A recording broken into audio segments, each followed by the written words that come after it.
तो देखिए प्रकरण देखते हैं उपनिषद का कि जो ब्रह्म है, ब्रह्मा यज्ञ का ब्रह्म होता है, जो मंत्र को पाठ करता है उसको कैसे मौन रह करके यज्ञ का अनुष्ठान करना चाहिए। प्रसिद्ध है कि जो वायु है यज्ञ है वो बहुत उपकार करता है, कि बहता हुआ वायु चलता हुआ सबको पवित्र करता है।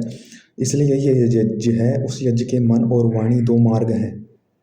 अगर एक मार्ग सही चला तो दूसरा मार्ग भी सही चलना चाहिए। केवल एक मार्ग चला, जैसे कि एक रथ का पहिया होता है, वह रथ तो जल्दी ध्वस्त हो जाएगा, ऐसे ही दोनों मार्ग सिद्ध होने चाहिए।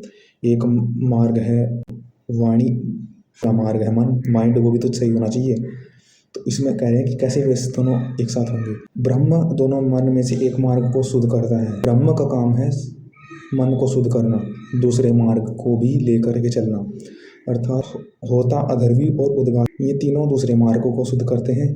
वाणी को अर्थात देखो, प्रातः अनुवाक और परिधानिया ऋचाओं के मंत्र जब समिधा अर्पण करते हैं उसके बाद मंत्र को ऊंचे स्वर में गाते हैं, परंतु उससे पहले स्वस्ति वाचनम, ईश्वर का जो गुण, स्वस्ति वाचनम स्वस्थ शांतिकरणम, ईश्वर के गुणगान, ईश्वर ने जो हमारे लिए किया है उसके लिए उसका गुणगान हमें शांति से ही करना पड़ता है, वरना हम अहंकारी हो जाएंगे या हम अपने आप को सही सही, ईश्वर को सही सही नहीं जान पाएंगे अगर हम मौन रह करके ईश्वर की स्वस्ति वाचनम मंत्र का पाठ नहीं करेंगे।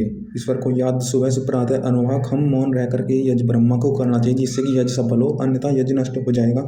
इसलिए कहा गया है कि मौन वह ब्राह्मण है थोड़े यज्ञ को रखने के लिए, जब तक वह अदा को बढ़ा देने तब तक उससे पहले मौन होना चाहिए, यज्ञ ब्रह्मा के मंत्र का पाठ करना चाहिए। बाद में जब यज्ञ प्रक्रिया चलती रही, यज्ञ देवता को हवि अर्पण करते रहे, तब होता अधर्वी जब अन्य अन्य मंत्र आते रहे, ऋचाएँ आती रही, तब ऊंचे स्वर से गा सकता है वेदवान मंत्रों को, जब वाणी का भी सहायता ले सकता है। अन्यथा उससे पहले मन से वाणी, मन के साथ करना है, मन के बाद वाणी चलती रहेगी, मन से करना है, मन को वाणी दोनों को संयुक्त लेकर दोनों मार्ग से चलना है, एक मार्ग से नहीं चलना। दोनों मार्ग से चल कर दोनों मार्ग से एक हो जाओगे तुम, वरना एक से गिर जाओगे। प्रातःकाल यज्ञ में पटे जाते हैं, जुगाए नहीं जाते, अर्थात उनको मौन रह करके ही बोलना चाहिए, उनमें अपनी साइलेंस नहीं तोड़नी चाहिए, अर्थात बहुत धीरे से उनको गाना नहीं चाहिए ऊंचे स्वर में। ऊंचे स्वर में उद्गाता गाएगा, उधर भी गाएगा, बाद में चलेगा वो जब दो प्रक्रिया हो जाएंगी। पहली स्वस्ति वाचनम शांति प्रातः अनुवाक हो जाएगा, प्रातःकाल के मंत्र, और समिधा के अर्पण किए जाएंगे मंत्र, उसके बाद होना है काम ये ऊंचे स्वर में। उससे पहले साइलेंस, जो मौन रहेगा उसका यज्ञ सफल होगा। जैसे कि इसमें कहा गया है कि जो एक ही मार्ग को शुद्ध करता है, अर्थात बस वाणी से ही बोल रहा है, मन को नहीं देख रहा, तो उसका यज्ञ जल्दी ही नष्ट हो जाएगा। क्योंकि जैसे कि पहिया एक नष्ट हो जाता है, तो किसी प्रकार जैसे कि जिस प्रातः अनुवाक के प्रारंभ होने पर और मौन टूट गया तो यज्ञ भी नष्ट हो जाएगा।